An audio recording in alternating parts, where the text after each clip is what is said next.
Have a seat on your porcelain throne. It's time to talk some shit on the Powell movement.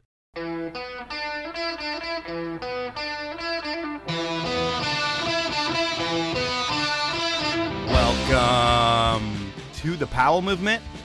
I'm your host, Mike Powell, and this week, for once, I have nothing to bitch or complain about. Actually, while I'm sure I have stuff, I'm gonna save it for another week because I'm happy today. The weather says it's gonna be 75 degrees, and in Seattle, that means it's summer. Today, when I get done recording, I'm gonna bring up my portable AC unit and then head down to the beach with my kid and his friends to go paddleboarding. And the only reason I can do this is because of podcasting. I mean, I can work whenever I want, so when it's summer, I try to work early in the morning and then late at night so I can maximize time with my kid if he feels like hanging out with me. It's like everyone tells you that having a kid goes really fast, but no one tells you that there's going to be a day when your kid doesn't always want to hang out with you, and he's never going to tell you that. It just happens. I've reached that point with my kid, and I'm happy to say that I have zero regrets in my parenting. I spent as much time as I possibly could with my son while he was growing up, but that is nothing compared to the time my guest spent with his dad. Louie Vito grew up snowboarding with his dad. They traveled together, they competed together, and Louie's dad instilled a work ethic and taught life lessons all along the way to make Louie the man that he is today. And when I say the man he is today, Louie is a badass. He's won 4 Grand Prix overall championships, 6 X Games medals, 2 Winter Dew Tour Cup overall championships, and that's just what I'm getting from his website. Louie has also done Dancing with the Stars, he was in the second Point Break movie, and on top of that, he knows and hangs out with so many big-name people in his life, it's incredible. Before we get into it, I want to thank Josh Luback at Nema. He sent me another shipment of vitamins, and if you don't take a daily vitamin, I swear by Nema. It helped me lose 40 pounds. You can pick up your Nema vitamins over at nemabrand.com. I also want to ask you to subscribe wherever you listen, and please share my posts on social media and tell your friends about the show. It really does help it grow. I also want to mention that there are 2 minutes of choppy recording in this podcast. It's not terrible and it's spread out throughout the show, but I blame the internet and wanted to let you know ahead of time. Finally, I want to ask you to support my amazing sponsors who make this thing happen. They are Peter Glenn Ski & Sports, Stanley, Elon Skis, Rollerblade, and the 10 Barrel Brewery. Now, let's talk with Louie Vito. Before I started my research for this podcast, I assumed that while I know you're Italian, you competed for Italy in the Beijing Olympics because it was the easy way into the games. I mean, Team USA is really hard to make, but that's not entirely the case. Does it almost mean more to you to compete for Italy because of the family component that you've got going on? You know, it's funny. I was kind of surprised, to be honest with you. I didn't get more people saying that because you always just kind of figured that's what it's easy, most logical sense for some people. Honestly, I felt pretty confident regardless of who I was competing for. But to me, it was so much more than just snowboarding. I mean, this was an idea and kind of a fun thing my dad and I used to shoot the crap about. You know, we always kind of throw random ideas out there, see what sticks, see what doesn't. There's no dumb idea kind of thing. And I actually started the whole process in 2016. So ideally, my goal was 2018. My dad's mom's from Italy. So my whole dad's side of the family is from Italy. So in my eyes, I think it happens in a lot of areas of my life. I'm like, oh, yeah, this shouldn't be too hard. My grandma's from Italy. Like, she's fresh off the boat. This is going to be simple. But it was a lot more difficult than I thought. So I actually started this a long time ago. But we would always say, like, it's a dream come true to go to the Olympics. But to be in a position to be able to go to the Olympics for the U.S. and then be able to go to not only another Olympics, but go to another Olympics and represent my family and my dad's side of the family, my grandparents, my Italian heritage, and do it for both countries is beyond a dream come true to me. And so I always just tell people, I mean, this is way deeper to me than snowboarding. I mean, my godfather pretty much cried when we told him that that was the plan, even before I made the team, that was the plan. I mean, it meant a lot to my family and my extended family. I mean, it's so cool that you did that. And are there a ton of obstacles that you need to overcome to get into Italy and be part of that team? Like, is the citizenship process a total pain in the ass? Oh, yeah. I mean, it was one of those things where my dad and I learned a lot on the way, like to get there. My sister is going through her process now. And, we cut off years just of the research that we did, the money that we spent. There was a lot of little things, like little nuances, such as like, oh, I need to get this record from the state of New York because that's where my dad's from. And it's like, you have to hire an attorney to sue the state of New York. And then they just give you the paper. And it's like, are you kidding me? And then my dad was through the Detroit consulate. I'm through San Francisco consulate. The San Francisco consulate's like over a 2-year wait list just to get an appointment. And then once you get the appointment, 9 times out of 10, I feel like you never have all the paperwork they want. Right. They call it homework. So you go do your homework, send it to them. And then I think legally, now granted COVID threw some wrenches and some things, legally they have up until 2 years to, recognize you more or less. It took my dad almost 3 years to get his. I actually got mine before my dad because the consulates don't really communicate with each other too much. But with like my great grandfather, so my dad's grandpa, he was a stowaway. He didn't speak English. He never got naturalized. He never got a citizenship. So we had different birthdays, different names, different spellings. And, everything's done in pencil. So then that's even more confusing. Then you have to get this positive negative form that shows these are the same people. And so I had a lot of that stuff. Like I said, just to get an appointment in San Francisco is really difficult. Then flying to San Francisco, having a meeting. Then I had to get a passport. And then that was hard with COVID because you need to get biometrics. And, it's good and bad, right? I learned so much about my family, which was amazing. I put in majority of this legwork to make it happen for the Italian side as far as snowboarding goes, because I'm not funded by the federation. I don't get anything from the federation. So we hired an attorney more or less that just deals with getting your Italian citizenship. It's called My Italian Family. So that's what they do. Now I'd go to a different company if I were to do it again, but they would say, oh, is there somebody at the federation that can help? Because we have this baseball player who's doing it and they expedited it. I didn't get any expediting, any of that. Snowboarding's still pretty low on the totem pole, I think, in all of Europe, but especially in Italy, like ski racings, maybe even snowboard racings ahead of freestyle. Yep. And half pipe, there's no half pipe team. So I'm not part of the federation regardless. So then it was, getting released by the U.S. team to then make sure that the Italian Federation would want me to represent them. And that kind of helps me keep points. And, the U.S. ski and snowboard team were great. I talked to Ricky Bauer because he's somebody who's been, a coach of mine for so many years and played a big part in my career. And we had a good talk about my vision and his vision, me switching over to Italy. And then Tiger Shaw was the CEO at the time, and he was very helpful. Then you had to wait and see if FIS was going to approve it. And I believe at first they were like, no, you needed to do it in May. And it's like, well, you guys' meeting was late because of COVID. This stuff was delayed because of COVID. And then they ended up allowing not just me, but other people to make their nation change in the October meeting. But there was one day I needed to get a physical in Italy. I had to get in Italy. I got my passport on Wednesday. I flew to Italy on Thursday, landed on Friday, went to middle of nowhere outside Milan, got a physical Friday night, chilled Saturday, flew back to America Sunday. And the physical was like, ride a bike with some sensors on. I'm going to crush that. Eyesight, reflexes that was like balance on one leg, close your eyes and touch your nose, like random stuff like that. A breath test. And I think that was it. And they were like, okay, you're done. And I was like, I flew halfway across the world to do this. This was August of 2020. So, I had to figure out, okay, if I'm there under 5 days, I don't have to quarantine. I get this medical thing. I had paperwork. Like, how do I get in a doctor's note to say that I'm just coming here for a physical? And then, again, I'm not part of the federation. Well, I'm not even on the Italian team at this time. I just needed certain check marks to be like, so I could go to FISI, which is their U.S. ski and snowboard team, and be like, all right, here's my passport. Here's my codice fiscale. Here's my citizenship. Here's my physical. Here's everything. But it was just like with COVID, it made it even more confusing than it should have been. Yeah, it sounds like a whole bunch of stuff that you had to go through. And then when you finally get through it all and you get part of that team, do you speak the language at all, or is there a total communication barrier between everybody as well? Well, that was the thing, right?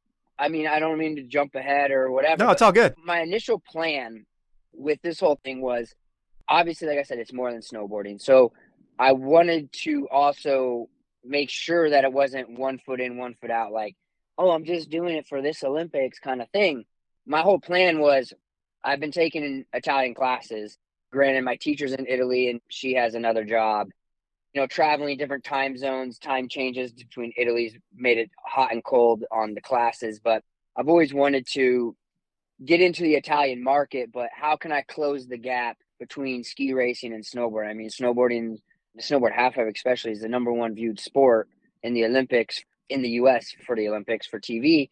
But, there's still a gap, I'll say. There's still a gap between ski and snowboarding in the US as far as funding goes on the team.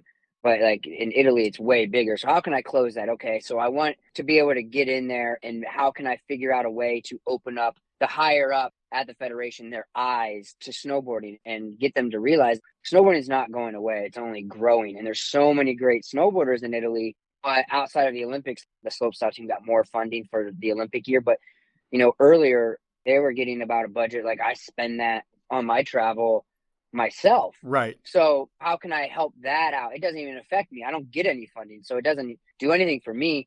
But it's the old adage of like, leave it better than you found it. How can I help grow it for the next generation? The next Olympics are in Italy. So how can I grow it in a way? I mean, I have a decent sized name in the US. I mean, if you're in snowboarding in Europe, yes, but how can I grow it outside? So the language is still a work in progress. Cracking into that market is still a work in progress. But the main thing for me is to get those older people that are in the federation to see how much better our sport is than a lot of the Olympic sports that they fund. I mean, I was like one of the only athletes at the Winter Olympics for Italy that wasn't funded. So I paid for everything myself. So that's the other thing, is like, I'm all in because it's all coming out of my own pocket. We had that world champs in the Grand Prix in Aspen last season, not the season we just had, the season before. And we had COVID testing. It was $400, which is ridiculous in itself. But Right. I had to pay back the Italian team for my COVID testing. I mean, I paid for everything except for the Olympics. The thing that was crazy is I was competing for Italy. It just doesn't really change anything because I don't have to wear anything, which is good and bad. But I didn't have any Italian snowboarding stuff in general. My first team Italy stuff I got was at the Olympics. And that's where I would say that it actually kind of felt real. The rest of the times, if I look at a start sheet and I see ITA next to my name, other than that, it was just another day, a kind of thing. So it didn't really sink in that I was a part of the Italian team until the Olympics. Emiliano was the only one for slopestyle. Lorenzo was the only one for pipe besides me. Those guys I know really well. All the slopestyle guys I know really well.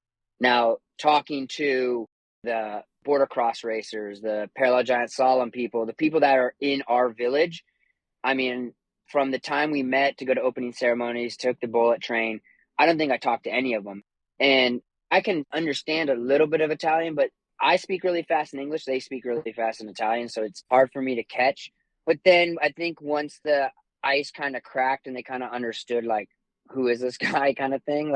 I talked to quite a few of the parallel giant slalom guys, I would say mostly. Some of the coaches I would talk to more. And by the time I left China, I talked to quite a few people, but definitely in the beginning, they didn't know who I am. I didn't know them. So we didn't really even have any talking amongst ourselves, regardless if I spoke Italian or not. It was just kind of a different vibe than in the US. The border crossers for the US, I know everybody. I've known them since I was little. I went to Stratton Mountain School with Lindsay Jacob Ellis and them. So it's I have that friendship, but over there, they want to talk, I talk. But the language at first was a little bit, but I didn't really have much to say regardless. Right on. And with the games, there was a 12-year gap from the last time that you were there. So it has to be incredible to get back to the world's biggest stage. And is it just like goosebumps when you get to the opening ceremonies and you realize that you are with Italy? Yeah, I mean, we'll just go through the history here. So 2010, thought I did a little bit better than the result, but that's fine. It's objective. I can only control what I can control. Between 2010 and 2014, I went 22 of 25 podiums. Dude, you're on a tear. Yeah. And then all of a sudden we came to the trials and I couldn't get past fourth place. I couldn't get a score if my life depended on it. And so that was the hardest time, I would say, of my life as far as snowboarding goes, because I've never been so hot to all of a sudden so cold. And I mean, the runs I was doing then, people aren't even doing still. The run would be good right now, double 12, dub chuck, front dub 10, cab dub 10. Yeah. Front 10 or double cripple, whatever. I mean, I had a heater run, So that one really hurt. And when I was working with JJ at the time, we started to see like maybe one contest I did a back 9. And like, well, we like his double chuck. And it's like, but he didn't do a double chuck. You can't score against the double chuck if he doesn't do it. Or I would do 3 doubles in a run in qualifying, but they knew I was going to do it. Whereas somebody would do that in their finals run and it was getting heater scores because they weren't expecting it from that person. So that was kind of like, all right, here goes Louie. We already know what he's going to do. So that one was the most painful. 2018, I was really happy with my riding. I broke my back at Dew Tour. I already had a tear in my L4. My L5 was already bulged from a couple years prior when I almost tore that one all the way through. So halfway through those trials, I was so juiced up on cortisone to get through, mostly for the bulged discs and the tear in my disc. The broken back was just painful, but it wasn't prohibiting. And once that went out, I couldn't even land without putting my hands on my knees. So as soon as I do a trick, and if I didn't land with my hands on my knees, my back would want to give out. So we called it on 2018, which was hard just because I was happy with my riding going into that season as well. And I decked on cab double 10, and I've only decked on that trick one time, and that was in qualifying in Vancouver. I clipped my butt, and I still rode out of it. But other than that, I've never decked on that trick. So that was, 2009 to 2017. I've never decked on that trick, and I decked twice in a row at Dew Tour when I broke my back. So that added some insult to injury. So then we got to this last Olympics, and so it was like, for me, I've seen my friends who kind of did less contests, maybe faded out from contests, retired, whatever. But for me, I love competing, so I've kind of just stayed on the grind and kind of stuck with it. And contests aren't always the most popular thing in snowboarding, and especially as you get older, like, why are you doing this? But for me, I just have so much love for snowboarding, for contests, for pushing myself. So it was a lot of personal things that it meant a lot besides my work ethic and the goals I set for myself, and just sticking with it, pushing through, persevering, ups and downs, and then making it. And then you add the Italian thing to it, the family aspect to it. So once I made the team, that was great. Then you had to survive the COVID testing, which was a whole nother thing. And then once I got to China, it was like, okay, game on. I felt really confident about not getting COVID when I was in the village. And I was really happy with just landing in China. There were some tricks I still didn't get back in time. I got hurt last summer. I fractured my tibial plateau and had a big bone bruise on it. So hood got cut short, and then I had to take like 9 weeks off. So, I didn't get everything I wanted, but what I had, I was happy with. Landing, I was happy with. My second run, I fell on a front double 12, which I haven't fallen on all season, practice, contest, nothing. So that was on me, though. That was my own mistake. It was not like a fluke. It was just I messed up on how I did the trick. But I always said, like, people ask me, I've gotten good feedback on my run, but people ask me, like, oh, it must really suck to miss it by 1. I'm like, yeah, but if I made it, then I didn't get top 10. If I got top 10, I didn't get top 5. If I got top 5, I didn't get top 3. If I got top 3, for me, it's happy, but don't be satisfied, because I think when you're satisfied, you kind of plateau. So for me, I always want more. That doesn't mean I don't enjoy it. I enjoyed everything. I've enjoyed all my ups and downs in my career. But at the end of the day, you always want to keep getting better. You can always get better. And that's what's great about snowboarding, because not only is snowboarding tricks progressing, but the way you do them, the style you add to them, there's different combinations. There's always something you can do better. That's why I don't think there should ever be a perfect score, because there's always something you can do. People can always go bigger. They can always add more style to it. They can always do this, so I always like to push myself. So I don't pay attention to as much of the placing. It sucks the most that it was the last rider, but at the end of the day, I control what I control. I landed a run. I should have done it better if I wanted to make finals, or done it more so the judges wanted to put me in finals. It's on me, but at the end of the day, I landed when it counted, right then and there. When you were sitting at the bottom of the pipe and you were right on the bubble like that, and you have to watch the rest of the crew go through and figure out if you're going to make the finals, how nerve-wracking is that? Because, I'm sure you're not rooting against people that you know and friends, but at the same time, it's one spot. It's so easy for you to get in, but it's so hard at the same time. What goes through your head? Honestly, I don't even think I was paying attention until maybe the second to last rider. I just remember Chase Josie had to go, and I was like, Chase is really consistent. He's kind of always on the cusp of, if he's going to get love or is he not going to get love. He's such a technical rider, so good at riding switch. But I've seen his scores in snowboard we say sometimes you get the elevator, sometimes you get the shaft. And I've seen it with him. But I was pretty sure he was going to land because, I've known Chase Josie for so long. I've seen his riding so much, and he's pretty consistent. It was just going to be what the judges were feeling. So it's one of those where I was kind of like talking smack to him from the side, but it just all love because, like I said, that's out of my control. I want to beat people always when they ride the best. You never want to do well at a contest because everybody fell. But, that's kind of the double-edged sword in a sense. If they do well and you didn't do as well, then you're like, well, that sucks. But like I said, at that point, what am I going to do? Just if I make it, cool. I've been doing this for so long. I just switched the gear. I had a day off and then go right into it the next day.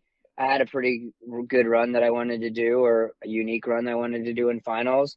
But it's a run that I can always save for another time. But it's like I said, I did what I could do, and then it's out of my hands. But yeah, it definitely sucks kind of sitting there because it is out of your control. I wish, he landed. All right, Louie, you get a rebuttal. Then it's game on. But since you don't get the rebuttal in snowboarding, it was like, well, I guess we'll find out if I'm chilling the rest of the time or if I just get a day off and then got to switch back to the competition mode again. It's time for my first sponsor break, and I'm going to start things off with Peter Glenn Ski and Sports. This summer, make Peter Glenn your one-stop shop for all of your fun needs. Think everything you'll want or need for wakeboarding, inline skating, hiking, swimming. You get the idea. Peter Glenn has the best brands at the lowest prices. And if you find a lower price from a reputable storefront, Peter Glenn will match that price.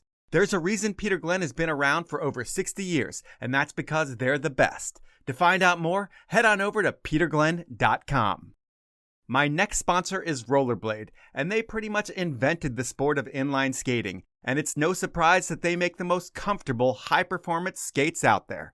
If you're already a skater, check out the fit and finish of the 22 Rollerblade line. It will have you skating further and faster than ever before. If you're a new skater, Rollerblade has you covered with skates that are engineered to keep you comfortable, having fun, and most importantly, in control. To find out more about the 2022 offering, head on over to rollerblade.com.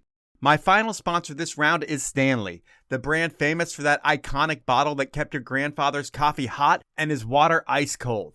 Well, Stanley still has that bottle, but they also have everything you're going to need this summer to go camping. Nothing else matches the quality of Stanley, and like your grandpa's water bottle, the camping cookware will last you a lifetime and create the memories that Stanley is proud to be a part of. I'm going to save you 30% on all of your Stanley gear. That's the best deal you're going to find anywhere.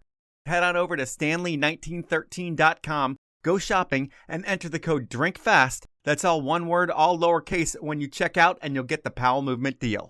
Those are my sponsors. Now let's jump back into the podcast. It's pretty rad that you're able to compete for Italy, and your Italian root story is even more badass. Like, your grandmother comes to New York, she's got 2 kids that she raises on her own. One is your dad, and I've never seen your dad, but is he around the same height as you are? Because I think you're around 5'5". No, my dad's actually like 5'10". I'm probably looking more like my mom. I always got made fun of by my grandma. Like, Metagon is like, mayonnaise face pretty much. My sister and my dad are a little more olive skinned than I am. So my grandma, that's actually crazy. So my grandma came over. She was the youngest one of her siblings. Where it got confusing is because when she came over in that time frame, she had to naturalize and give up her Italian citizenship to become an American. She gets married, has my aunt, he dies. She gets married, has my dad, he dies. So my grandma was a double widow by the time she was in her mid-30s. So my dad's dad died when he was 2. My dad was raised by his mom, obviously, but kind of both his sister's grandparents and his grandparents. And, in Italian culture, at least Italian-American culture in general, like, family's really close. So my dad's aunts are my aunts. My dad's cousins are my cousins. It's not, we don't really break it down like, oh, that's my second cousin. So my dad's grandma, which is really his sister's grandparents, they helped raise him. This person helped raise him just because, it's kind of rare to be a double widow by the time you're in your early 30s. Yeah. So I'm the third. So my grandpa Louie, his dad, it was the one that was a stowaway. And to learn that story was pretty cool in the grand scheme of things. But yeah, the really funny thing is I think my last name was actually Viti, Viti. when they came over, but in Ellis Island and stuff, they didn't really care. They're just cycling people through. Yeah, I'll keep going. Because when I go to Italy, like Louie, if it's spelled Lui, is he. So when they see my name written out, it's not Luigi. Whereas my grandma would call me Luigi. My Italian family would call me Luigi. But in Italy, like they don't correlate Louis and Luigi as the same. And Louis means he, and then Vito is actually like a first name. Okay. So people will call me, like I had this one lady who works for the Italian Olympic Committee. She just called me Vito because either it's more natural for them, or a lot of people just thought my first name would be Vito, because in Italy it's more common Vito's a first name, it's not a last name. So you learn a lot of weird stuff that happens. I mean, but when you talk to people who know their ancestry and their background, they'll say, oh yeah, my family's name was actually this, but when they came over to Ellis Island, they changed it, or they came over, they changed it to this, or pretty much immigration changed it on a lot of people. I feel like I read something about Bjorn and Eric's family were actually from like Linus, Norway. Like that's where their last name came from. Huh. I feel like I read that back in the day in like a snowboard magazine or an interview or something, but it's pretty common. And part of me was like, man, I kind of want to change my name to the original way. But then at the same time, it's like, it didn't bother my ancestors, so it shouldn't bother me. No, and my name was changed when we came over too. I think my family was Poissoff and we just became Powell, but that is what it is. So I was guessing that your dad was the little guy with a chip on his shoulder, but he's not. He's the man of the house because his dad isn't alive and he's got to work his ass off to survive. But I think it's all about him proving himself that regardless of not having a dad or not having this or not having that, nothing could stop him. Did he grow up with a little chip on his shoulder? That is so funny. That is pretty much, yeah. And then you have to add into the whole New York state of mind, as they would say. So my dad grew up as a wrestler in upstate New York. And when I talked to him, it was, he kind of looked like the most masculine sport, and it was wrestling, because his whole thing was he never wanted to use it as an excuse. Like, I didn't have a dad or this or this. It was like, I want to prove that I can do this without a dad. I can throw a baseball without a dad. I can be the toughest person without a dad. So that's kind of like how he got into wrestling. But that's how it is. It's between the immigrant lifestyle, the New York lifestyle. Everything was hard work, hard work, hard work. There would be nobody that's going to outwork me. You tell me I can't, watch me, I'll do it. But where my dad grew up, I mean, he and his best friend, they used to time how long cab drivers would sit in front of the go-go dancer's house, when they drop people off. That was like the stuff they used to train neighborhood kids, and they would fight them against each other. I mean, that's just the stuff that they had. So, I mean, obviously every generation you want to try to provide a better upbringing than you had before, but we kept the same very blue collar mindset that's instilled in myself and in my sister. If you're good enough, they can't ignore you. That's what my dad would always say. And that's why I always liked hard work beats talent. When talent doesn't work hard, I've kind of always been like, okay, well, you might be more talented than me, but I'll work harder than anybody. And then at the end of the day, you look back and have no regrets. Okay, I didn't win this last Olympics, but I'm the best shaped snowboarder there is. I don't party. I'm focused. I work hard on and off the hill. So at the end of the day, I have no regrets. There's nothing I would have changed that could have changed the outcome. I did everything in my power to be the best that I could be. So it's kind of had a trickle effect down, but also morphed to more sports specific for me. But yeah, I mean, my dad, there's no excuses. Just if it doesn't go your way, figure out what's the problem and work harder the next time. And, I'm so competitive, and he's probably almost more competitive than me, but, it doesn't go well, get 15 minutes and then get over it and focus on to the next one. And that's kind of why I had a period where people would always comment about me not smiling on the podium. But to me was, by the time they did awards, it was 30 minutes after the event. I'm already thinking about next week because we have another event next week. I enjoyed it, but by the time we did the podium, I'm already thinking, okay, next week we got another one, because we were doing contests every weekend. So I enjoyed it, but I was also like, cool, next one. But then also it's kind of bad because I'd watch the event on TV because it'd air later.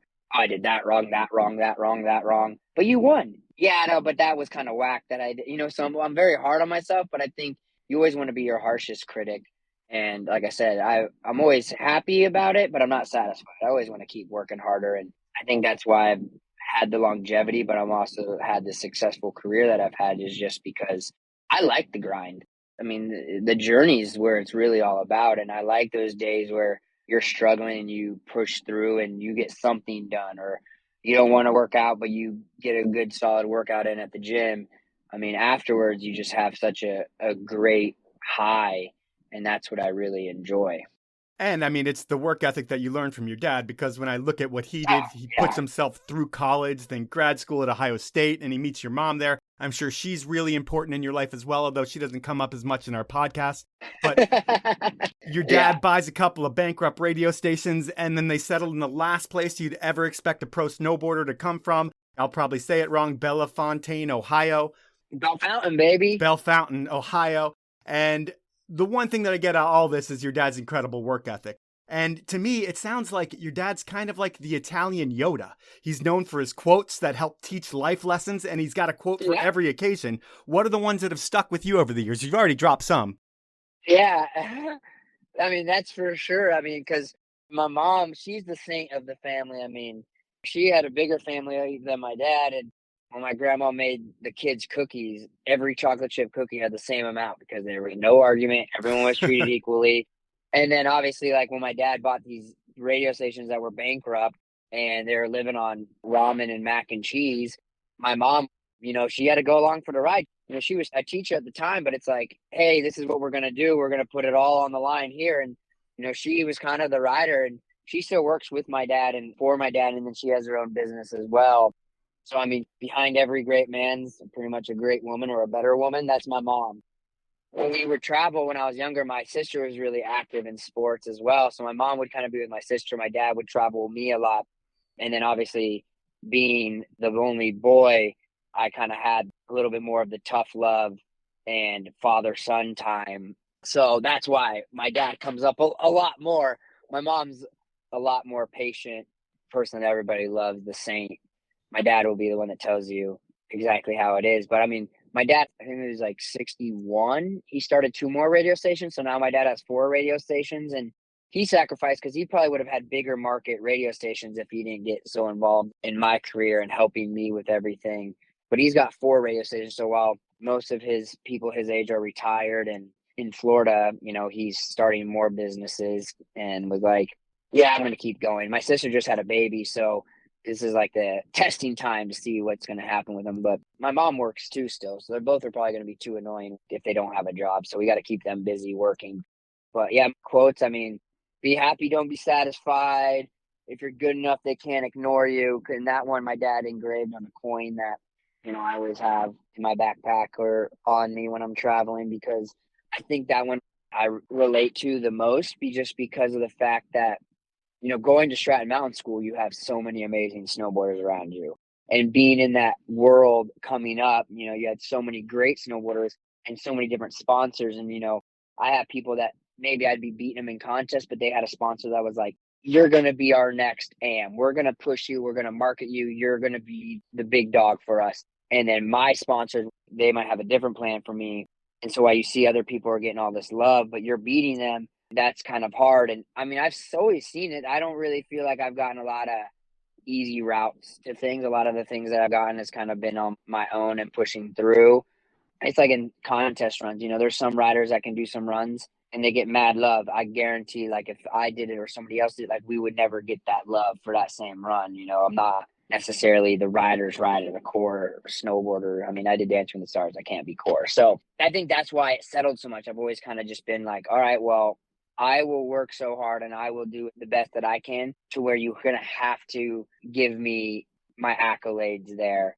So that's kind of why that one settles in the most. I mean, I don't know why my dad hasn't written a book of quotes, because he'll always like tell them to me, and not all of them are his, but he'll hear ones that he thinks I can relate to, and he'll either text them to me or my sister, or when I see him, and then he'll tell me the whole story of if he heard it from somewhere. But if you're good enough, they can't ignore you.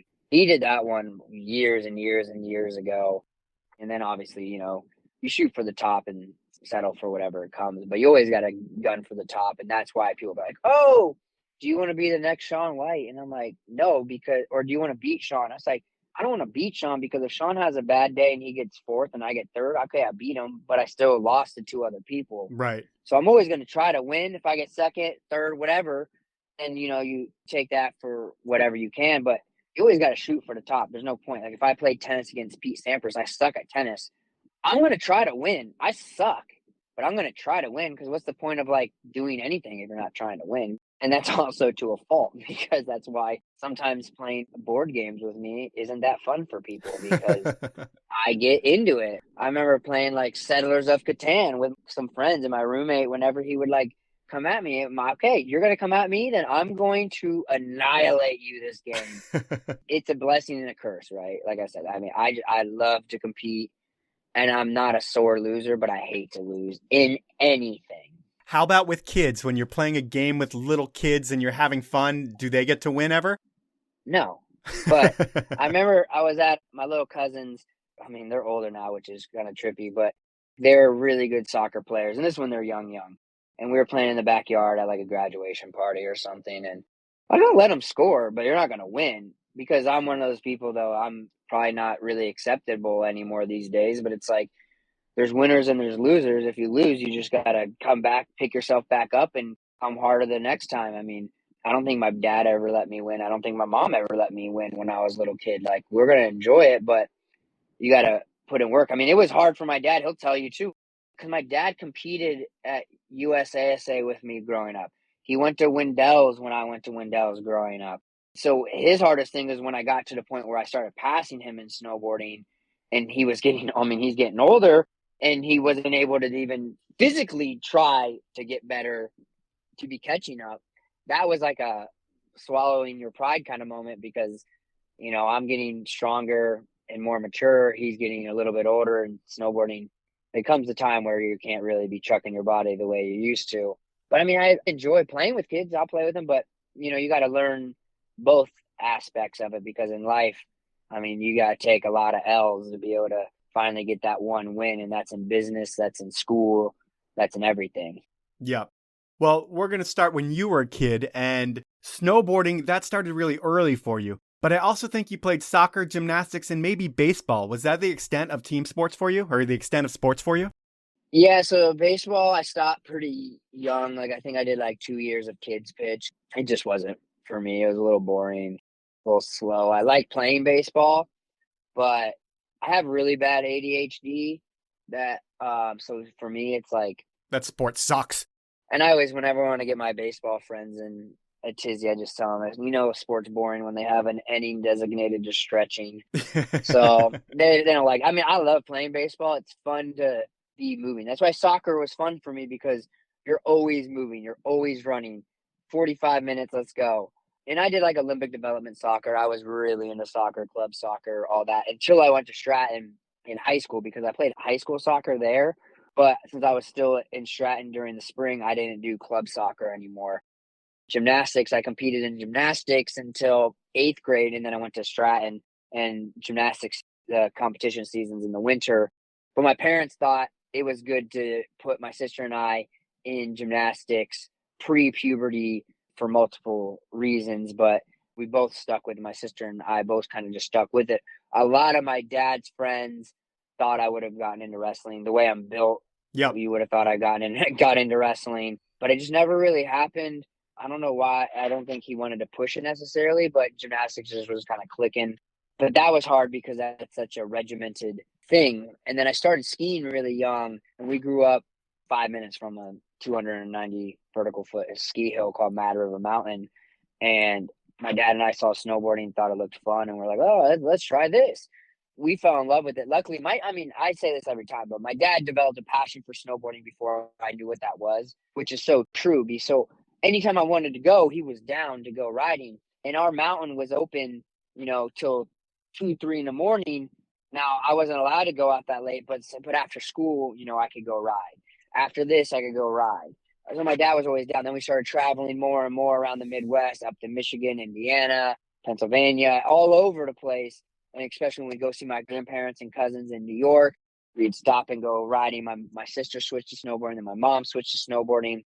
When I went to Wendell's, that was like it wasn't as expensive as it is now, but we used to go the last session in August, and I was too young to stay at the adult house. And I think I was too young at the time to even stay on site. So my dad and I stayed together, and they just put us with the Japanese, actually. So that's how I met like Ryo Tahara and those guys, because my first year we were kind of in government camp, and that's where the Japanese were staying. So anytime we did any camp activities, we were riding back and forth with the Japanese. And then this was before they were at the Shamrock. But I probably went there when I was 7 or 8. My first coach was Blotto. Blotto was my first snowboard coach at Wendell's. And my dad's first coach was Jim Smith, who's still coaching out in Colorado, who's a legend. Love Jim. And so we kind of went there every year. And then 2 summers, we also went to Camp of Champs. And I love Camp of Champs. I mean, it dumped both times we went. And I think I was like 9 and 10 there. And that's how I know Ken from Camp of Champs and all those guys. And we had a good exchange rate. So those were like my rewards for doing well in school, not getting in trouble. But my dad also scored because he got to go too. And he did the camps. We did USASA together. I give a lot of love and credit to USASA, but it always blew my mind because I'd go to nationals. You know, I've been off snow for 2 months, and you'd see the kids from Tahoe that were all like the cool kids. They had all fresh gear, sponsors. I mean, they were riding right up until nationals, and I was middle of the pack. Like, I hadn't snowboarded in 2 months, and here we are with these kids from Tahoe, and like the size of my mountain is the size of like their jump line. It's time for my second round of sponsors, and while ski season is coming to a close, Elan Skis is still supporting the show because they know how important the history of this sport is. What's important to me is that you do your part by checking out Elan's site, looking at their products, and demoing a pair next season. Once you do try an Elan ski, you'll end up buying that pair, as the quality and performance of Elan's products is unmatched. I'm sure you've started to see more and more Elan skis at your local hill, and the reason is because they are more fun and they're going to make you a better skier. To find out more about everything Elan and their skis, head on over to elanskis.com. My final sponsor is the 10 Barrel Brewery out of Bend, Oregon. They've been brewing the best beer in the Pacific Northwest since 2006, and they've been banging the drum about drinking 10 Barrel outside ever since. But they don't just go outside and drink. They support athletes like skiers Kate Zelef and Lucas Walks, and snowboarder Ben Ferguson, mountain biker Carson Storch, and many, many more. And they don't just pay these people. They give them beer, and they create content around them for all of us to enjoy. If that's not enough, 10 Barrel's Clean Line Seltzer has the perfect bubble recipe and flavors, and their cocktails in a can pack a punch. I love them. To find out more about 10 Barrel, head on over to 10barrel.com. Those are my sponsors. Now let's get back into the podcast. Well, I think the way this podcast is going to go, too, is you're going to stretch this thing forward. I'm going to reel us in backwards, and we're going to keep going like this and tell stories from the front and the back, because we got a little ahead of ourselves from my notes, and I'm going to bring you back a little bit to when we talked about the sports. Were you also a fan of Ohio sports in general? Like, do you love the Buckeyes, Browns, and Cavaliers? Oh, I mean, I always tell people, like, I grew up Ohio State fan, and then you have the split between the Browns and the Bengals, and I would say I also have some mix of some New York sports because of my dad. So, like, I like the Yankees a lot growing up. And when I was a little kid, my dad's radio station first started carrying the Reds, I believe, then the Indians or Guardians or whatever. So I grew up a now Guardians fan is my main team, but I always liked the Yankees and even the Mets a bit just because of the New York tie. But I would say I'm all Ohio. Ohio State's my main focus. I love college football. That's what I watch religiously. I can tell you whatever you want to know about it. I have friends that work at Ohio State for the football program. I was a Bengals fan for a bit, but that was because I was really good friends. I'm still good friends with Marvin Lewis, and when he was coaching. So then once he retired from coaching, I went back to the Browns. I'm a Browns fan. Cavs. Yeah, the thing with baseball to me and basketball, though, is there's just so many games. So it's like, I like, at least with football, you know, maybe a Thursday night game, then you have Sunday and maybe a Monday night game. But then college is majority of the time Saturday. Yep. It's all day Saturday. It's all I care about. With baseball and basketball, it's like, oh, a Tuesday, a Wednesday. It's too much. So I'll pay attention more to the end. But then I like the Jazz because one of my best friends' family owns the Jazz, so that, when I moved to Utah and got into that, I always support the Jazz. But my main focus of sports outside of snowboarding is college football. It's Ohio State. And the joke is always, can Ohio State beat the Browns this year? I mean, that was always the joke we had growing up. And being a Browns and Bengals fan, it's always kind of built for disappointment. As of late, it's been changing, but, majority of the time that was always the case. Well, being that you've been so successful in your snowboarding career and it's opened up a shit ton of doors for you, I mean, you're friends with Marvin Lewis, who is an NFL coach. Do you ever get to meet LeBron or Johnny Manziel or any of the Ohio State football guys? Yeah, I mean, it's really funny because more recently, I would say, the center for Ohio State, Luke Whippler, he's a big snowboarding fan, which blows my mind because you're a huge human Right. and you snowboard. Like, what size snowboard do you ride? And I've met quite a few players over time because a lot of the times when I'm back home, I haven't been to a game unless it's a bowl game or a playoff game in a while. But I love to go check out practice because, again, it comes back to I like the work. Like, I like to see the process, the grind to get to that final product that people see on Saturdays. To me, that's the most interesting part. But Gigi and Nikki Meyer are friends of mine. So obviously their dad was Urban Meyer, or is Urban Meyer. So they would invite me out to a bowl game and I'd get to go out there for that. And then one of my really good friends, Mark Pantoni, is the director of recruiting, more or less. He's like number 3 in line, I guess you would say. I don't even know what his title is, but pretty much any recruit that comes in, he's in charge of finding them, inviting them out, showing them around, getting everything dialed. So I get to go hang out there quite a bit when I'm home, but it's kind of weird now. You look at these kids and they're all so big and you're like, you're a baby compared to me. That makes me feel old as hell. You're like 6'5", defensive lineman, 300 pounds, and I'm 5'5" and 140 pounds. And they're 19. 19, yeah. Some of these kids are coming in like 17, 18 now. I mean, we have a kid, Sonny Styles, who dad, was a stud as well. And it's like, he reclassified. So he's actually should be a senior in high school and he's going to be a freshman this coming season. And you're like, my gosh. And I'm 34 now. Like, damn, my window walking onto Ohio State is closing fast. Well, you don't need to worry about the window to Ohio State. I think it's always going to be a little open for you. You just have to be open-minded enough to hang out with the young bucks.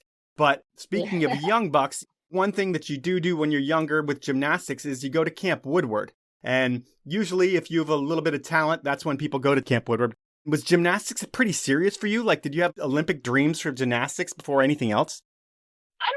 The funny thing is, I'm not sure how much. I'd be like, maybe I'd have to ask my parents on that one if I was really gung-ho on the Olympics. I loved gymnastics. I loved Ohio State gymnastics. I loved Blaine Wilson. And I remember, I met Blaine, obviously, when I was younger and stuff, being a gymnast in Ohio and Ohio State being there. And then I remember he tweeted me or something. I think maybe around Vancouver time or somebody ran into him and somehow I came up. And that was still, even though I was done with gymnastics for a while at that point, holy cow, Blaine Wilson knows who I am. Still kind of blows my mind. But it was like anything. We would carpool with some people, but 45 minutes to an hour every day after school to gymnastics practice. And that's what you did. You came home, you pretty much fell asleep in the car, got home and went right to bed, did it all over again the next day. I remember we had a meet in Vegas and my dad and I took our snowboarding stuff. And I think it was Mount Charleston, I think is what it was. We went riding there before the meet. The coach wasn't very happy with that. Then we had a meet in Chicago. My dad drove through the night to Western PA to Seven Springs. And, typical little kid, I'd wake up and be like, yo, let's go. My dad's wiping the sleep out of his eyes. All right, I got to get a coffee. I've been driving through the night. We have so many memories and it's things that you would typically do with your dad. We'd stayed at a motel that you could rent by the hour. We would sleep on top of the sheets for obvious reasons.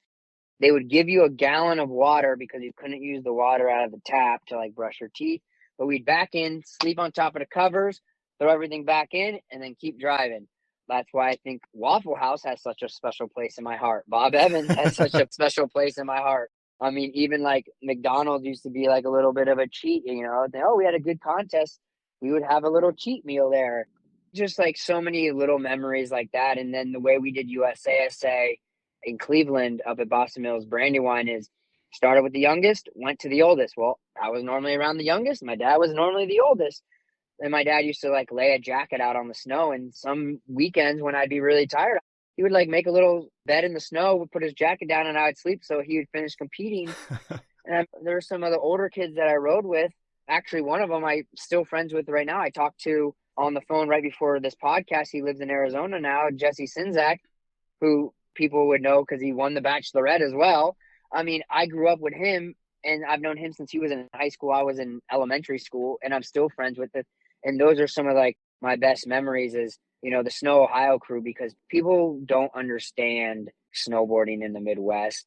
Maybe they do, but it's like you see the kids from Minnesota. Like Minnesota's a different breed of snowboarders. Like the kids that grew up in Minnesota aren't your typical Ohio snowboarder. Like Minnesota kids are good, and they're really good. Wisconsin kids are good, really good. Ohio's like kind of like, fend for yourself. Like we didn't have a park forever, and now we have Vail taken over, which has changed the dynamic a lot.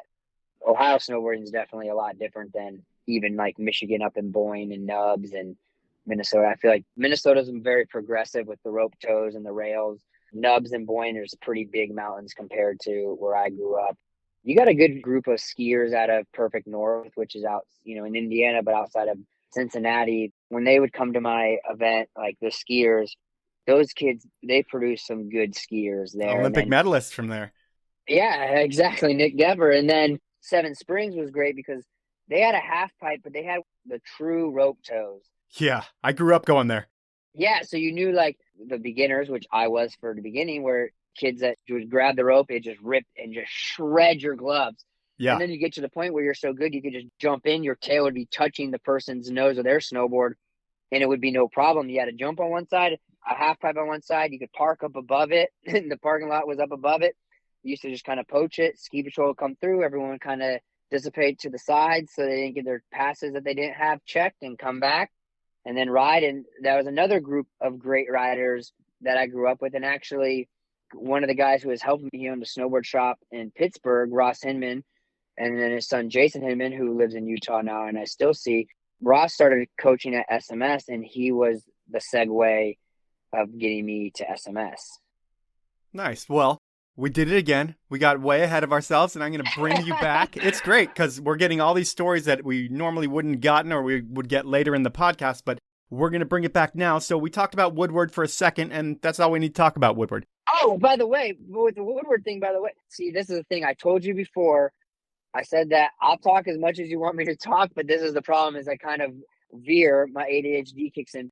So I went to Woodward for gymnastics, and that was like, again, I feel like I was always kind of like the looser one. So they're like, when you went there, it was kind of figuring out what group you're going to be in. Okay, can you do this trick? Or can you do this? And some of the stuff I was like, I've never done it, but let me try it because then that means I could go into another group. So I was like learning stuff without even like a coach telling me how to do it. I was just like, can you do a back layout? I don't know, I never tried one, but I'm going to not tell them and I'm just going to try it. If they think it's good enough, then I get to go in the next group. And then when Rick Schnippino started SMS, his wife, obviously Phoebe, who has done everything in life between being a lawyer, a bronze medalist in balance beam, coach snowboarding, judge snowboarding. I like to read her accolades because she never does. They started the Woodward Snowboard Camp, and we were the first group that went to Woodward Snowboard Camp, quote unquote, at Woodward East. And that was like more trampoline stuff. It was kind of, I feel like that was the start of the Woodward Coppers, the Woodward Boreals, the Woodward Park Cities of the world, because we did a snowboard camp at Woodward East. And when I went back there, it was weird because I was always kind of like a skater kid, a snowboard kid that also did gymnastics. So when I went there the first time, I kind of was a misfit in the gymnastics side, but I was kind of a little kookier for the hardcore skate side. I was kind of in between. And then going back for snowboarding, I was with people I went to school with, but I was a snowboarder, and it was like the perfect mix of the two. We went skating, but we also got to do stuff in the gymnastics facility and the trampoline. So I got to actually kind of find my little niche there. Oh, that's pretty cool. So that's the first camp we're going to talk about. The next one I want to talk about is one that's totally different than almost any camp that anybody goes to, Space Camp. I knew you were going to say that one. This is impressive. I'm almost blown away because I haven't talked too much about Space Camp. Was sick. I always wanted to go there, and that one was we went down to Huntsville, Alabama for that, and I was really good in school, and for better or for worse, when I got to Stratton, I kind of found my groove of like getting good grades, but the bare minimum of studying. But like when I went to Space Camp, when I was in elementary school and then early middle school, I mean, my dream was to be an aerospace engineer, go to MIT. Like those are like the things that I loved. I mean, I did a little job shadow thing in school at Wright Pat Air Force Base.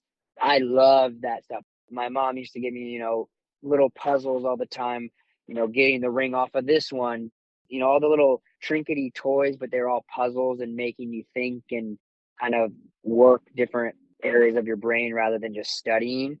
I love that stuff. So Space Camp was so unique and so different, but it was exciting for me because I had such an interest in that area. I didn't necessarily say, "Oh, I want to be an astronaut."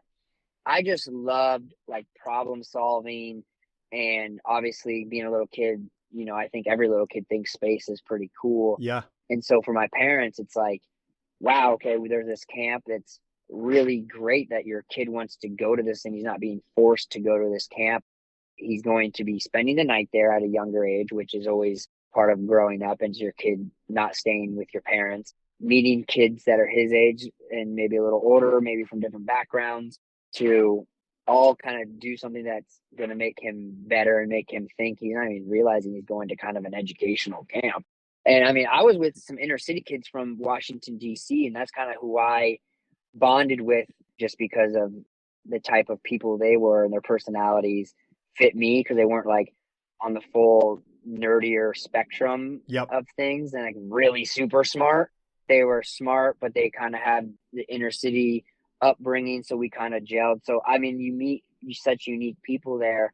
And then there was like they have another branch of the space camp, and it's more like Air Force style. And I remember I was too young, because when you get older, you can do kind of the crazier things, probably for liability reasons, like super deep water stuff. Or I remember the Air Force one, like they got dropped out in like a cockpit almost, and you have to get out of it underwater. And there was things like that just blew my, I mean, it's like a rush, and it's something you can't do anywhere in the world except for like at space camp. So for me, it was like, oh my gosh, this is insane. But like I said, I was good in school, so I love that stuff. Do you get to do some cool shit that like you'll never ever be able to do again, like feel G-forces and stuff like that? Just what every kid would hope that happens at space camp? Yeah, and the type of simulations that you would do, I mean, they're real life space simulations, and you're doing it at a young age. So instead of like figuring out this certain equation or math issue or whatever, it's related to an actual like space mission, and you're working with other kids that you got to kind of figure out how each person works and thinks and their style of work ethic, and you kind of have to adapt to all of that on the fly. So there were so many different assets in that you kind of had to adapt to, but it was like the way they set it up, you can't get in school. You can't even simulate unless you're at NASA in Huntsville, Alabama. Yeah, so I would think once in a lifetime experience. And when I think about once in a lifetime experiences given, you've probably had a bunch of different ones. But Red Bull, they create tons of once in a lifetime experiences. They have people base jumping out of spaceships. They have all kinds of crazy shit going on. What's the craziest thing that you've had with Red Bull?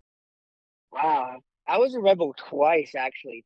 Because I was with Red Bull when I was in high school. Then I left and went to Monster. Then I went back to Red Bull. Not too many people do that.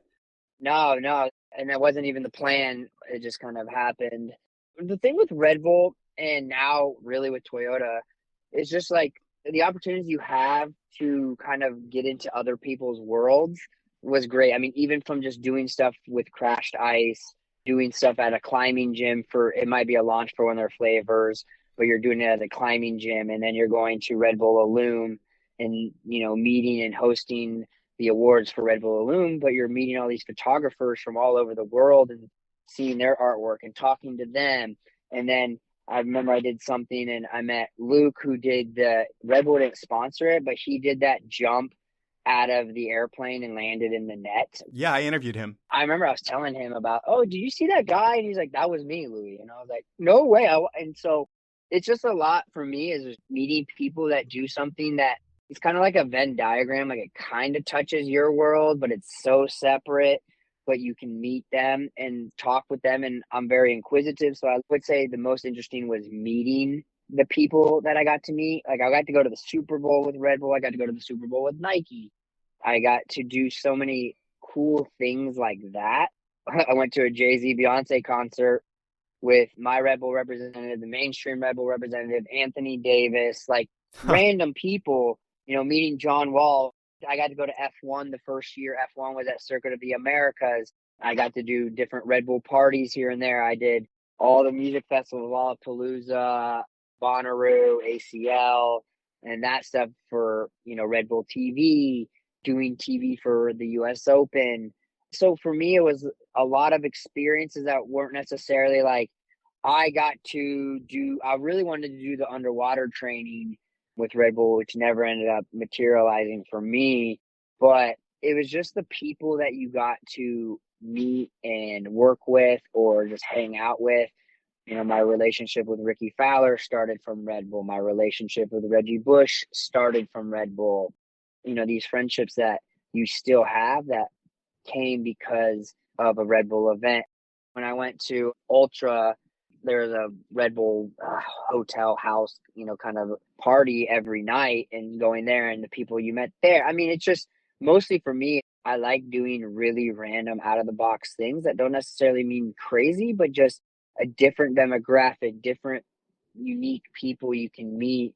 And I love learning about other areas of life, other areas of work, and listening to them. And then also seeing if there's something that I can pick up from these athletes, musicians, business people. Okay, what do they do that maybe is a big thing that separates them from other great people that I can apply to myself? And when you think of the difference between Red Bull and Monster, because it sounds like you have all these great experiences and it sounds like a lot of them happen with Red Bull, and they're two different brands, and I see Red Bull doing so much for their athletes. I see Monster doing a lot too, but it's different in a respect, it seems like to me. What's the big difference between how the brands treat their athletes or what they do for their athletes? Well, I mean, when I was with Monster, I would say it was a different day and age. I feel like they're a lot more hands-on with the athletes now. I mean, they just did the Monster Hell Week. I feel like if you followed one Monster athlete, all your feed was just clogged with the Hell Week stuff. And I thought that was really cool. Then you have Red Bull. I haven't seen it as much, but they'll do their private camps for some of their athletes. Or I always like this kind of the sports science stuff that they did, which I never got to do any of it, but I wanted to. Right. But I mean, they did like an under pressure camp where, kind of helping you, just really putting you out of your comfort zone and kind of remaining calm, the underwater stuff. And I think mostly the things that Ian Walsh is going to deal with or Kai Lenny is going to deal with when they're surfing these massive waves, being held underwater for multiple minutes and learning how to stay calm and hold their breath, and going from holding your breath for a minute to 5 minutes in a weekend is insane. But it was just a different time. So I don't want to speak bad about one or the other. I wanted to do more stuff with Monster during the Dancing with the Stars days, but at the time, Monster cared mostly about me as a snowboarder and not as much of the bigger picture and how Dancing with the Stars, when I did, was the #1 show in America and 22 million people watching a week. So I think we could have done more. But that, like I said, if I was on Monster and it was Monster nowadays and you take it back to 2009, it could have been a different story. But everybody's kind of grown, adapt. The sport of snowboarding's grown, it's adapted. The exposure of the riders and the brands also have, different funding, a little bit different areas they can spend more money. Red Bull was looser with their money for a while, and then they tightened it up a little bit because, when you get a little bit more mainstream, more corporate backing, maybe publicly traded, things of those natures, those change brands. So it was great for what it was. I mean, everything went well.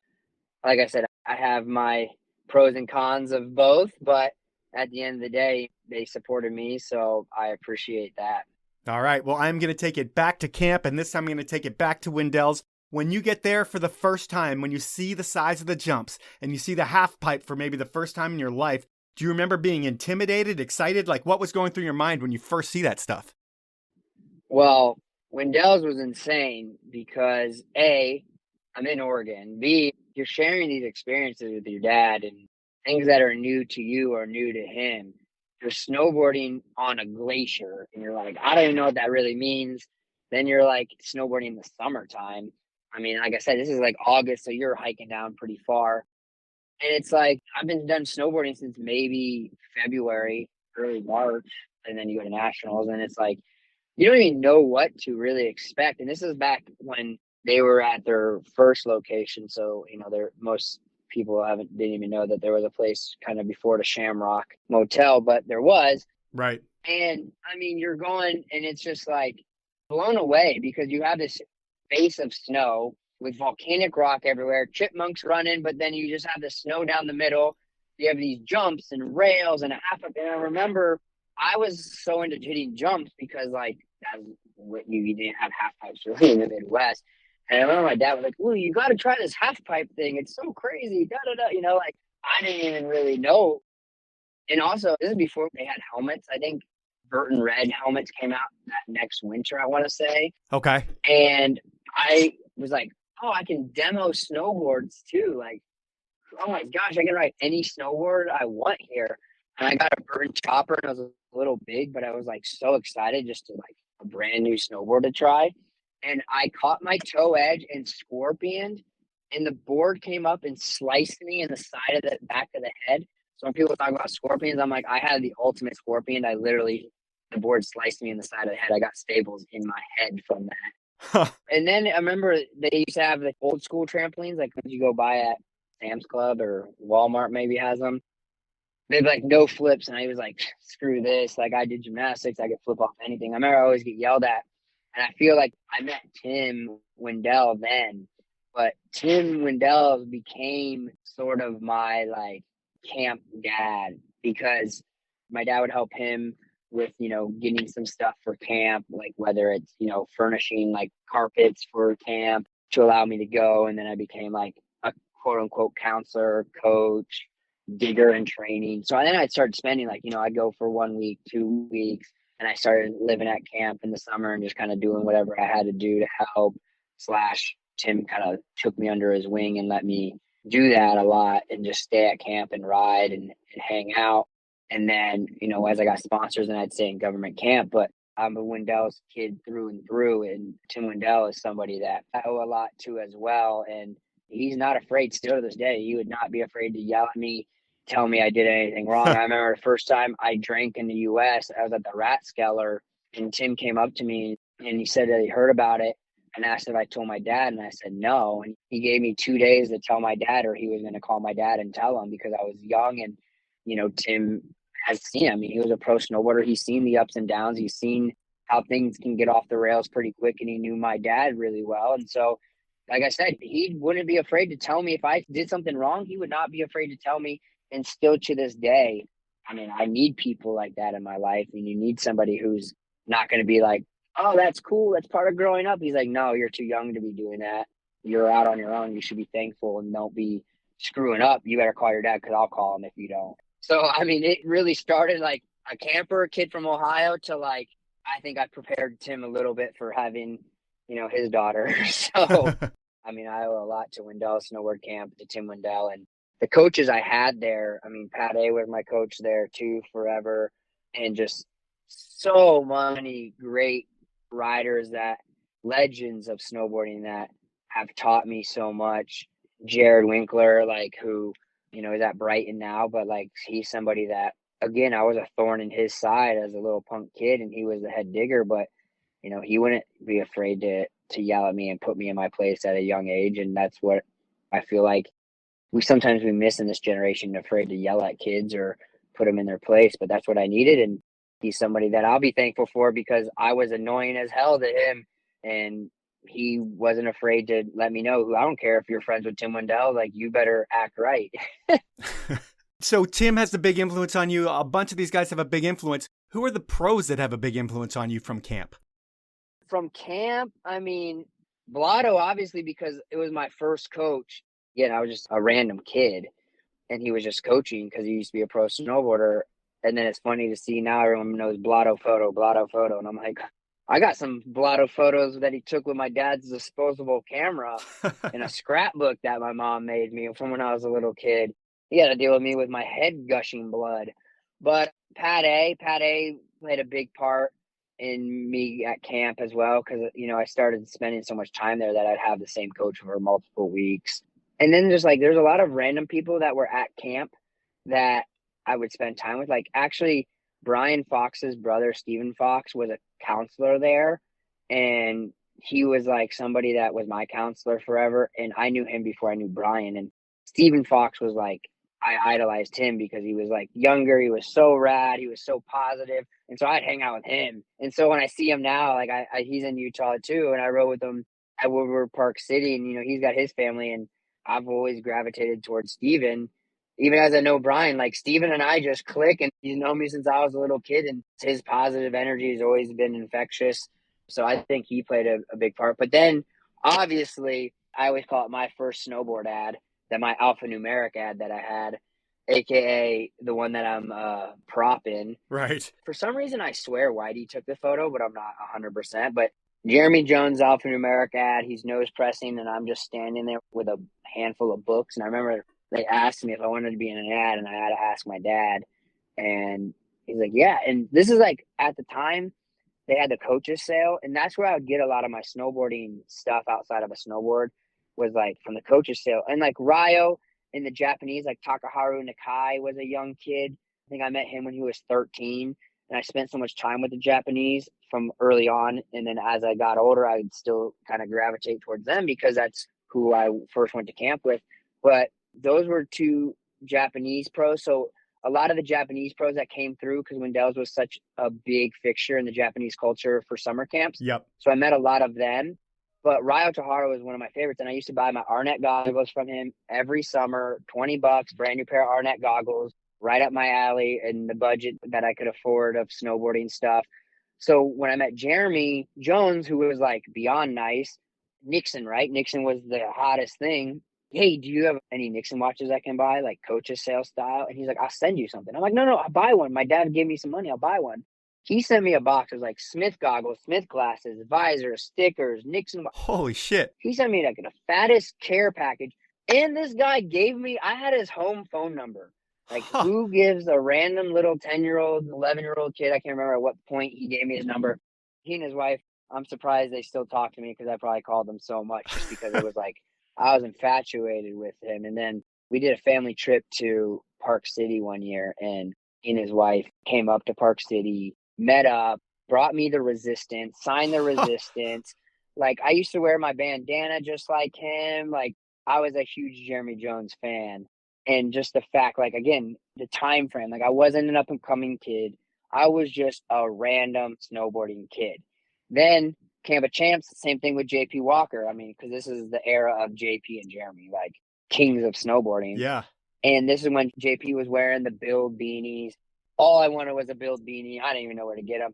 He gave me a GMC one. I lost it. Like, it fell out of my pocket. I'm like crying. I'm like 9 years old, like so upset.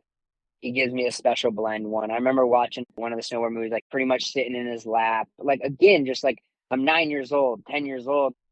There's no reason to be nice to me other than who they are as people. And so that kind of also, I mean, besides my upbringing, but that's also like how much of a little bit of time can impact somebody else's life, I guess, because they had such a good impact on me. You're still talking about it today. Yeah, I mean, exactly. And that's why I remember when Jeremy was like off of Forum and he was on Burton, and, you know, he was ruffling people's feathers because he's pretty blind at the time. Like, he could say, I hate contest snowboarding, I hate half pipe snowboarding. As long as he doesn't say, like, I hate Louie Vito, I don't care what he says, because of how he treated me as a little kid with no expectations in return, no idea that I'd ever be in snowboarding, no idea that he would still know me to this day or ever see me again. The way that they both treated me, forever grateful, and forever made me stop and always think at the end of events, spending that extra time signing something, spending that extra time taking photos, because it's such a small bit of your day that can affect somebody else's childhood life, etc. So those ones would definitely had a big impact on me, especially before I was, and I'm not saying I'm somebody, but like anybody in snowboarding, before I was a pro snowboarder, before anybody even knew I was going to be going to Stratton Mountain School. I mean, I was a kid from Ohio. Yeah, you're just another summer camper, and that's so cool of them to actually take the interest in you. And Louie, we've been going for a while, and it's ADD time for me too, which means I want to ask you if you're cool with stopping the interview here, picking it back up next week, and going through the rest of your life and times. Let's do it. I'm down. All right. Well, the interview is not over, though, because at this point in the show, I have something that I call inappropriate questions. And I get someone that you know to ask 3 questions, and they can be anything. This week, I have a guy who really helps you see the mountain. I'm talking about the founder of Dang Shades and a badass snowboarder himself, Chris Beresford. And are you ready for question number 1 from Chris? I'm nervous about this, but I'm also honored that Chris wanted to ask a question. So let's go for it. All right, here's question 1. Do people still recognize you from Dancing with the Stars? And was that ever awkward?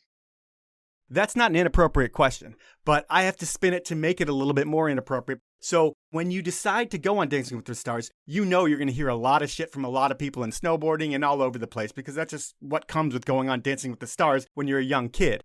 But what was the funniest or the meanest or the most hurtful thing that you read about yourself on the internet where you just had to laugh because you knew people were going to clown you, but somebody had to be an asshole?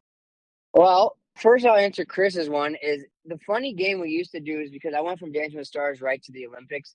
So we used to play the game as like, does this person know me from Dancing with the Stars or snowboarding? And that was always like kind of the game. And it would be so funny. You'd see like an older lady and then you would say Dancing with the Stars. And she'd be like, no, snowboarding. And like, look at you like you're an idiot. I'm like, yeah, you're right. I'm judging a book by its cover. But I got a lot of like, oh my gosh, Louie, my mom loves you. My grandma loves you.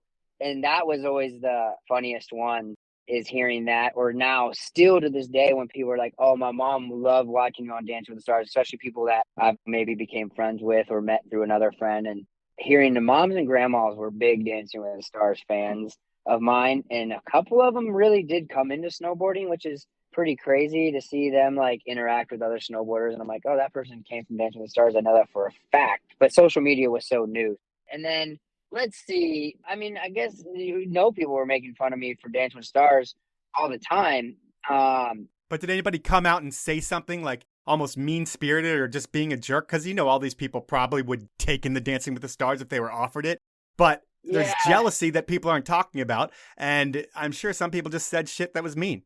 I mean, I made David Benedict's like whatever dumb book he made, what is like cool and not cool or whatever. I don't remember that. I made that one, but dude put a black bar over my face like I didn't know it was me. I don't know David Benedict, so I don't really care what he thinks anyway. So I was like, cool. Hey, I made the book at least, and I don't even know you. So thanks for putting me in the book, dog. But like, here's the thing, right? I never watched a show before I did it. My parents did. And so like I talked to a few people. I talked to Todd Richards, and I remember Todd telling me that like, all right, you just don't be trying to be somebody you're not, and you have to be able to make fun of yourself. So, I mean, I really kind of stayed true to myself, and I understood this was going to be so far out of my comfort zone. You kind of just have to roll with it. I always told people, like, yeah, I don't care if you make fun of me, just vote for me. Like, make fun of me, but if you want to keep making fun of me, then make sure I get on the next week. And then your jokes will continue. It'll be all good. So that's kind of how I looked at it. But, I mean, Todd Richards, I was very fortunate to have Todd in my corner. And, I mean, the king of talking shit is Todd. Right. And then my agent was Todd Hahn. And he's always a wild one and a good one to have. So, I mean, with both Todds there too, it was definitely, I had some good help and guidance. But Richards was always key. I mean, he's always having a good time, and he's not afraid to make fun of people. So you just have to understand that, hey, it's going to come with it, but just go with it and enjoy it, and understand that, yeah, you're going to be wearing some kooky stuff, and own it. If you own it, cool. If you try to like push back or try to be too cool, then that's where it's going to come off as unauthentic and you're going to look like a corn dog. So just be yourself and own it. So, I mean, the David Benedict thing, I remember, I would say that. I would probably still say to this day because I'm that petty. Like, yo, man, thanks for putting me in your book. Right. Because, like, you didn't really diss me, bro. Like, whatever. We'll go into question number 2. How does it feel to get your ass kicked in golf from your girlfriend? Actually, most people say has your girlfriend been teaching you? And then I always say, have you ever tried to teach your significant other anything? It never really goes that well. Right. And I always make the joke, like, she's helped me so much in golf, but like there's times where I'll like hit the ball and I'll turn and it is just the pure look of disappointment in me. It is like, babe, I am not trying to do it wrong. So please don't look at me like I just failed you in life.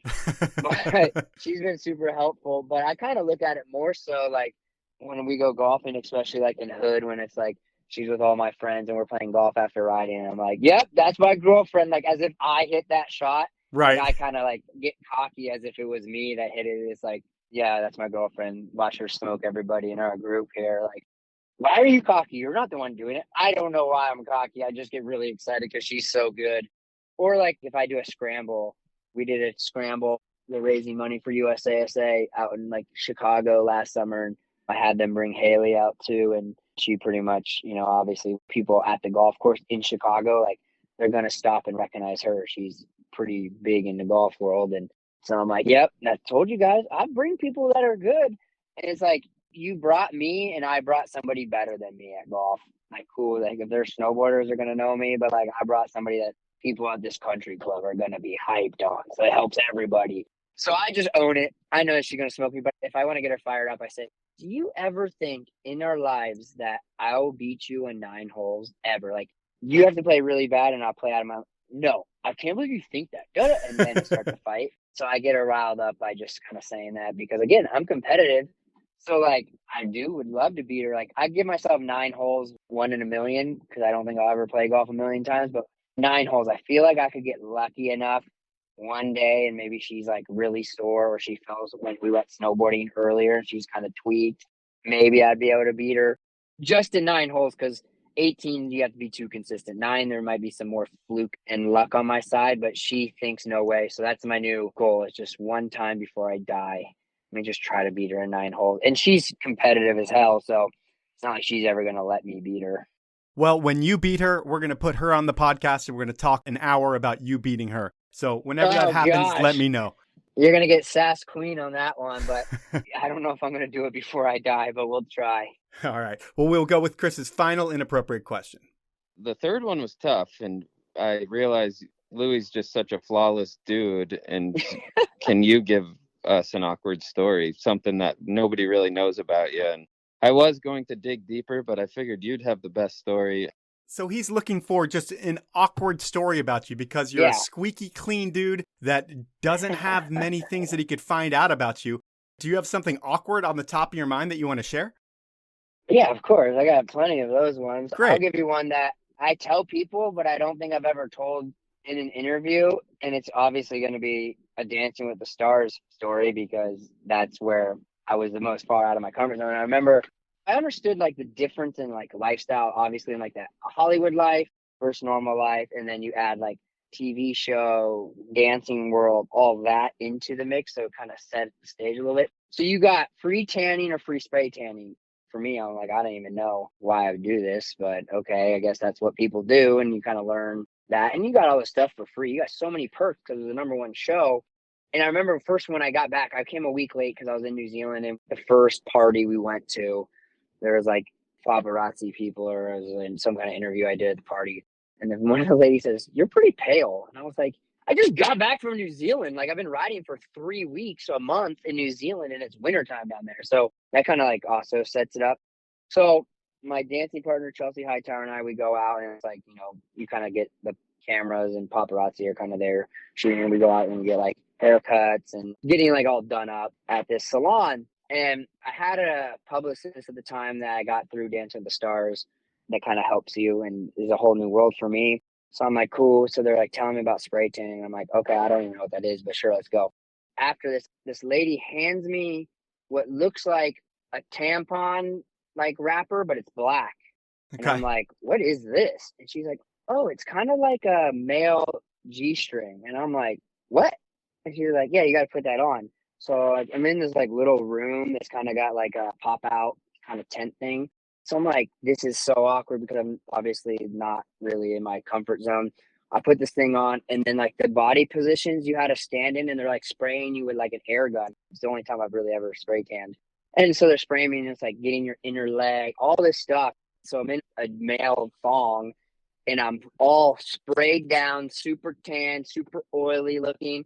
And then I was kind of feeling myself, and I was looking pretty cut in the mirror because I look like a bodybuilder when they get all spray tan and they're wearing their little skimpy thing. Yep. Then I was kind of flexing myself. But like the fact of like when this lady handed this to me, and I'm like, what is this? Right. Said, oh yeah, it's just like a man thong. And I'm like, a what? I'm gonna wear this. Why can't I just do this in shorts? Like, no, here you go. So my first spray tan experience, I had to put on a man thong for a random lady. And then the other one I'll give you is when I did the ESPN body issue, my publicist I was using Jessica Simpson's publicist because I was working with Joe Simpson as well.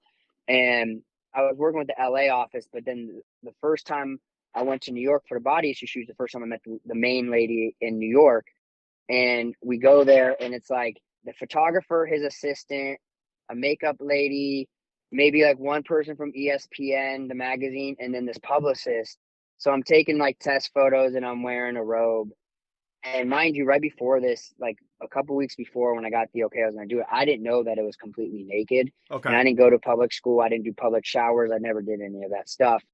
So my friend in New Zealand, Mitch Brown, who's a coach in New Zealand now, we were looking it up because I was staying with him. And because he asked me, am I naked? I was like, no, I think I like wear like a little something like a Speedo. And we watched a video from an older one, and they're like talking about it. And I was like, oh, wow, like I don't know about this. Okay. So I get to New York, and so I'm in the robe, and we're taking these test photos. And then everyone's kind of there watching, checking it out. And then the photographer's like, okay, I'm ready. And so I knew at that point, like everyone's standing there just looking at me, and it's like, take the robe off, boxers are coming down. And I'm like, I just met my publicist 5 minutes ago, and I'm getting naked in front of her right now. This is really uncomfortable because everyone's like, once he says, all right, we're ready, it's like they're waiting for you to drop drawers, and you're like you guys like talk, and then like, let me ease into this.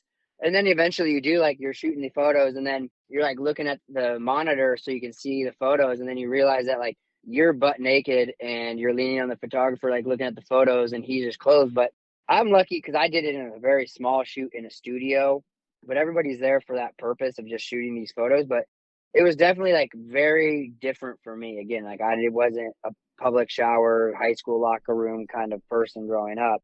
But the fact that I also met this publicist like 5 minutes before that I worked with, and it's like, we're going to get really close, and you're going to see a whole different side of me that not many people have ever seen. So nice to meet you, dropping drawers. So those are the two that I would say it was a very different experience for me that broadened my horizons.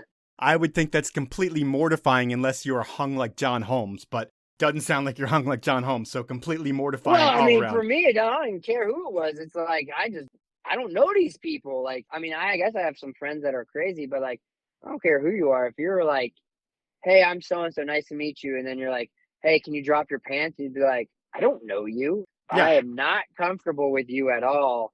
And it was also okay, we're ready. And it's like, now everyone's just sitting there waiting for you. So then it's like, no pressure. Just whenever you're ready, we'll just be sitting here waiting for you to get comfortable. It's like, shit. Okay.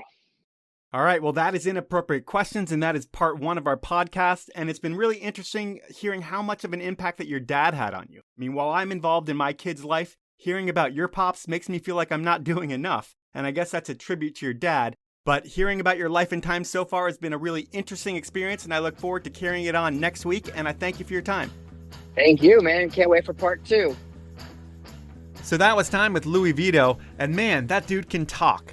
I guess when you've done as many big contests as Louie, you're used to being interviewed and you're ready. For me, it's refreshing when I can point a dude in a direction and he just starts telling the story. While I did do a shit ton of homework on this one, Louie really made it easy on me, and part 2 is even more entertaining. That's the show. At this point, it's time for the review of the week. It's a 5-star review and it comes from Jackson220. The title is The Oral History of Skiing, and here's the review. Michael Powell, nobody calls me Michael, takes the listener deep inside many of the iconic figures who make up the heart and soul of skiing, snowboarding, and other action sports. While everyone who appreciates mountain culture will enjoy this excellent podcast, The Gen X skier who grew up in the age of Plake and Schmidt and were there when the likes of Douglas, Nobis, Kreitler, etc. changed the sport will especially love it, as those same ski heroes expand upon the exploits they read about in Powder or watched a billion times on VHS. The Powell movement is not only highly entertaining, it's a needed chronicle of the history of our sport and lifestyle. Well, thank you very much, Jackson220. That's the kind of review that makes me feel really good about myself, so I appreciate the hell out of that, Jackson. If you email me at mike@thepowellmovement.com, you will get a limited edition Powell Movement beanie that I'm so happy to send to you. So please send me that email. There's only 15 of those beanies left. And if you want to get your hands on one, you need to submit a review. I need to read it on the podcast, and here is how to do that. First, hit the podcast icon on your iPhone. Second, search for the Powell Movement. And even if you already subscribe to the podcast, you still need to search for the Powell Movement there. Third, click my logo. Fourth, scroll down to where you see the stars. Fifth, star rate me and review the podcast. It is greatly appreciated and it helps me rank higher in the iTunes rankings, so please help me out. I really don't ask much of my listeners other than to listen, other than to tell people about stuff, other than to review me. So I guess I do ask for a little bit of stuff, but please do that for me. Finally, I want to thank you for listening and ask you to please support my amazing sponsors. They are Peter Glenn Ski and Sports, Stanley, Elon Skis, Rollerblade, and the 10 Barrel Brewery. Have a great week, everyone.